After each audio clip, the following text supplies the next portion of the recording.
такое. Хорошо. Иктисади форумның икенче көне нәтиҗәле очрашуларга баеді. Татарстан Росатом оешмасы һәм Россиянең төзелеш министрлыгы арасында килешү имзаланды. Ул сәнәгать төзелеше өлкәсендә икенче халыкара осталык чемпионатын үткәрүгә кагыла. Ул быел Казанда узачак. Рөстәм Миңнеханов Татарстанның сәнәгать төзелеше буенча алдынгы төбәкләр исемлегенә керүен билгеләп үтте. Бездә бу юнәлештә 400 оешма эшли. Чемпионатта катнашу өчен 23 илдән вәкилләр чакырула. Алар арасында БДБ илләре, БРИКС оешмасына кергән дәүләтләр, шулай ук Төркия, Венгрия, Сербия, Иран, Израиль бар. WorldSkills показал, что вот этих чемпионов, которые там, даже в национальном нашем чемпионате, вот эти работодатели сразу с мест с высокой зарплатой забирают. И кандидаты города, которые участвовали в выборе площадки второго чемпионата, была Казань, Санкт-Петербург и город Новосибирск. Но вот было принято решение провести его в Казани. Поэтому спасибо Рустаму Галевичу. Я знаю, что будет проведено очень успешно.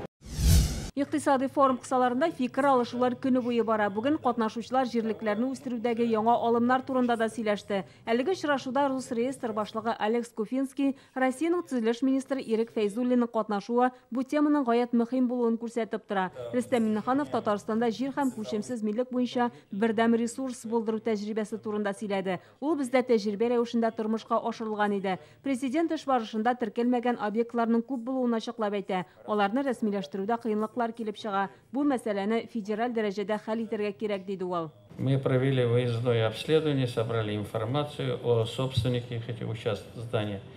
Однако порядок направления в Росреестр сведений о правообладателях ранее учтенных объектов, установленный федеральным законом, достаточно трудоемок и продолжителен во времени. Поэтому нам необходимо рассмотреть возможность упрощения этой работы.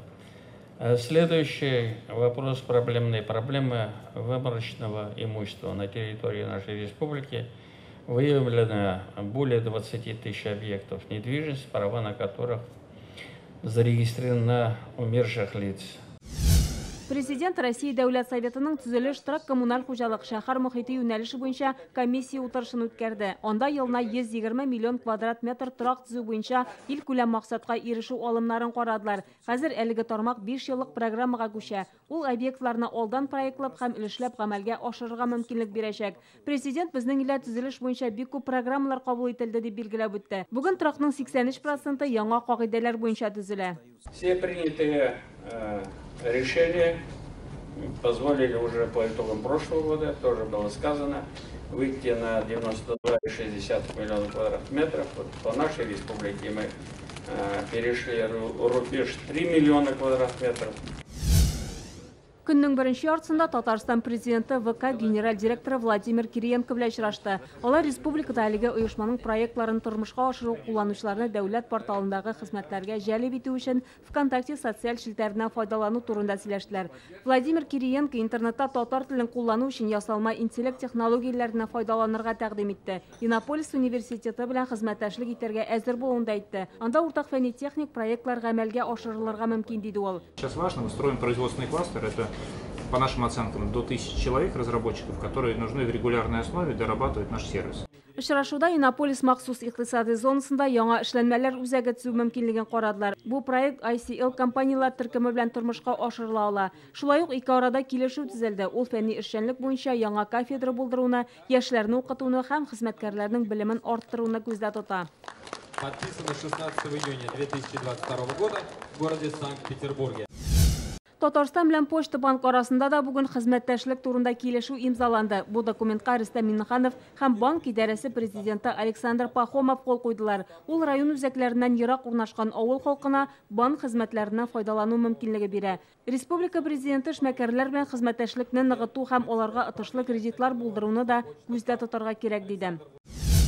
Президентның эш графигында бүген төрле төбәк җитәкчеләре белән очрашулар да планлаштырылган иде. Татарстан белән Коми республикасы арасында килешү төзелде. Владимир Уйба Рөстәм Миңнеханов белән очрашуда Казаннан вертолетлар сатып алырга теләвен әйтте. Коми, Татнефть, КАМАЗ, Әлмәтнең Тырбалар җитештерү заводы белән хезмәттәшлек итә. Ике арада товар әйләнеше 3,5 миллиард сумга җиткән. Рустам Минниханов Газпром нефть җәмгыяте идарәсе рәисе Александр Дюков белән дә очрашты. Алар нефть-газ өлкәсендәге хезмәттәшлек итү мәсьәләләре хакында сөйләште. Берничә килешү имзаланды. Игры будущего пройдут в Казани. Форум барышында игры будущего ярышларының Казанда үтәчәге билгеле булды. Ул 2024 елның февралендә узар дип көтелә. Бу турыда Россия вице-премьеры Дмитрий Чернышенко игълан итте. Әлеге ярышларны үзендә үткәрү өчен илнең 20 төбәгә гариза җибәргән була. Ярышларны уздыру тәҗрибәсе зур булган Казанга өстенлек бирелә. 15 төрдәге уеннар оештырылачак. Классик ярышлар, киберспорт һәм виртуаль чынбарлык технологияләре белән үрелеп бара. Санкт-Петербургтагы икътисади форум 18 июньгә кадәр дәвам итәчәк. Шулпан Касымова, Дина Газалиева, Александр Ирашов, Дмитрий Шилов, Яңа Гасыр каналы.